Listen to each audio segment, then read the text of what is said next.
Good morning, Raiders. I'm Caroline Soro. And I'm Kate Phillips. This week on RJTV, the Environmental Club noticed a problem and found a solution. Senior Sarah Tartell shares why you should go on an immersion trip. And Chalmers and Phillip are here with your weekly sports update, including an interview with varsity tennis star Evan Nuss. But first, here's RJTV reporter Will Munro to tell us about his trip to Shanghai for the 50th anniversary of Special Olympics that happened last week. Last week, Regis Jesuit's Special Olympics program was honored to be invited to the Special Olympics East Asian Youth Summit. Myself, along with my travel buds, Senior Olivia Hernandez, athletes Tyler Glenn and Aaron Schmidt, Miss Fike and Miss Glenn, spent the week in Shanghai, China. As you can imagine, China is a bit different from the old US of A. I took a lot of photos, here's just a few. First, it's kind of funny how many bikes are used in China. Motorcycles you can't even hear. You'll be walking along and then boom, a bike weaves right through your travel group. The conference was hosted partially at Jianming Junior High School.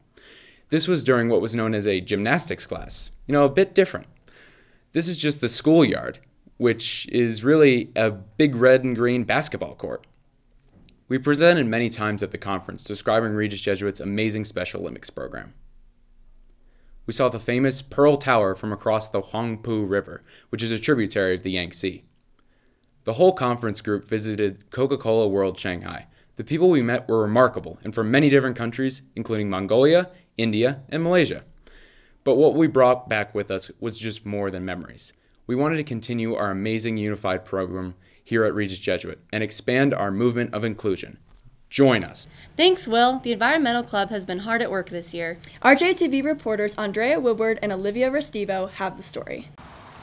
Last year, Rachel and I were walking down, just going for a walk, and we realized that there were 6 garden beds that were going completely unused. So we figured we might as well do something with that, and right off the bat, we just went to teachers and principals to try and figure it out, and in less than 3 days, we were ready to go. During finals, we went out and planted stuff on our own, and all of it's organic. It's grown by us. So we're removing the trash cans because we noticed that on the hill and on the GD and then on the boys' side, there's always trash laying down after lunch. There's plates, and we put them where we saw the trash the most. There's so many benefits. I think it's really great for getting students connected with what surrounds them as well as getting them outdoors because we're all so clogged up inside now. And I think it's really important to get out and get some fresh air. I think it's also really good to save our environment because it's just the place where we live, so we might as well take care of it. Wow, make sure to go check out the garden located by the tennis courts. Have you thought about going on a service immersion trip? Here is Senior Sarah Tartell to tell you about her service experience in Guatemala. Hi, I'm Sarah Tartell and I'm a senior. I went to Guatemala this past summer on an immersion trip with Regis. My favorite part was probably the bonds with the kids that I worked with at the school, with the principals of the school, with the 15 Regis girls I was with the chaperones. We would normally wake up pretty early and have breakfast and our morning reflections. We would head to the school that we were working at and we would paint the school the first half of the day, take a little break halfway through and get to play with all the little girls. The rest of the day I would work in the classroom. One day we got to explore Guatemala a little bit. We got to go and see different significant places there, go into the town, go to the market where they would sell everything. I would 100% recommend this trip. It was an incredible experience that I will never forget. Immersion trips and service projects are a great way to get involved in the community. Check your email for a message from service directors regarding service hours, and seniors, if you're interested, attend the immersion trip meetings during lunch next week. Now here are Chalmers and Phillip with your weekly sports update. Welcome back to the Raider Sports Update. I'm Philip Posek. And I'm Chalmers Powell. This week in Raider Sports, the boys golf team advances 4 players to the state championship. Playing are seniors Freddie Ingham, Eddie Cussy, Walker Fuller, and junior Bo Wardinski. And the boys varsity soccer team is in Washington, D.C. this weekend to play in the annual Jesuit Classic against other Jesuit schools from across the nation. With a 3-2-1 record, their first game will be played against Gonzaga Prep today at 3 p.m. The undefeated boys tennis team won at the Cherry Creek Invitational last week. And RJTV reporters Elizabeth Dewey and Ella Brooks sat down with senior Evan Nuss to talk about what makes his doubles team so successful. Early prediction, I think that we all have a really good shot this year. I think if our practices keep up and we keep on playing the best that we can, I think we all have a really good shot. For each match, I usually change in my car and then I always put my white loci on. My favorite stroke would probably be my forehand volley cross court short to preferably their backhand.